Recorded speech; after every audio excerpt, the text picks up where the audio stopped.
আমরা বিশ্বাস করি তারা সকলের, প্রত্যেকটি দলের, বাংলাদেশের প্রত্যেকটি মানুষের। সেই জায়গা থেকে বৈষম্য ছাত্র আন্দোলন, জুলাই বিপ্লবের প্ল্যাটফর্ম, আমরা তার পক্ষ থেকে শ্রদ্ধাঞ্জলি জানিয়ে আমরা যে নতুন রাজনীতির কথা বলছি, আমরা যে বলছি ফ্যাসিলিটি ব্যবস্থার বিরূপ নতুন রাজনৈতিক বন্দোবস্ত, এই নতুন রাজনৈতিক বন্দোবস্ত আমরা দেখতে পাচ্ছেন। আমরা বাংলাদেশের সকল রাষ্ট্রনায়ককে যারা বাংলাদেশের জন্য, বাংলাদেশের ইতিহাসের জন্য, বাংলাদেশের স্বাধীনতা, সার্বভৌমত্ব, আন্তরিক অখণ্ডতা এবং গণতন্ত্রের জন্য লড়াই করেছেন, তাদেরকে আমরা শ্রদ্ধা জানাচ্ছি।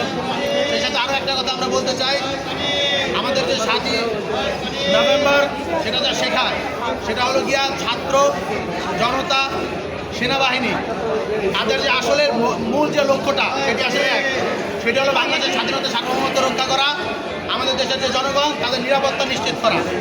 আমরা দেখতে পেয়েছি জুলাই পরবর্তী সময়ে বিভিন্ন কুচক্রী মহল সেনাবাহিনীকে এবং বাংলাদেশের জনতাকে মুখোমুখি দাঁড় করাতে চেয়েছে।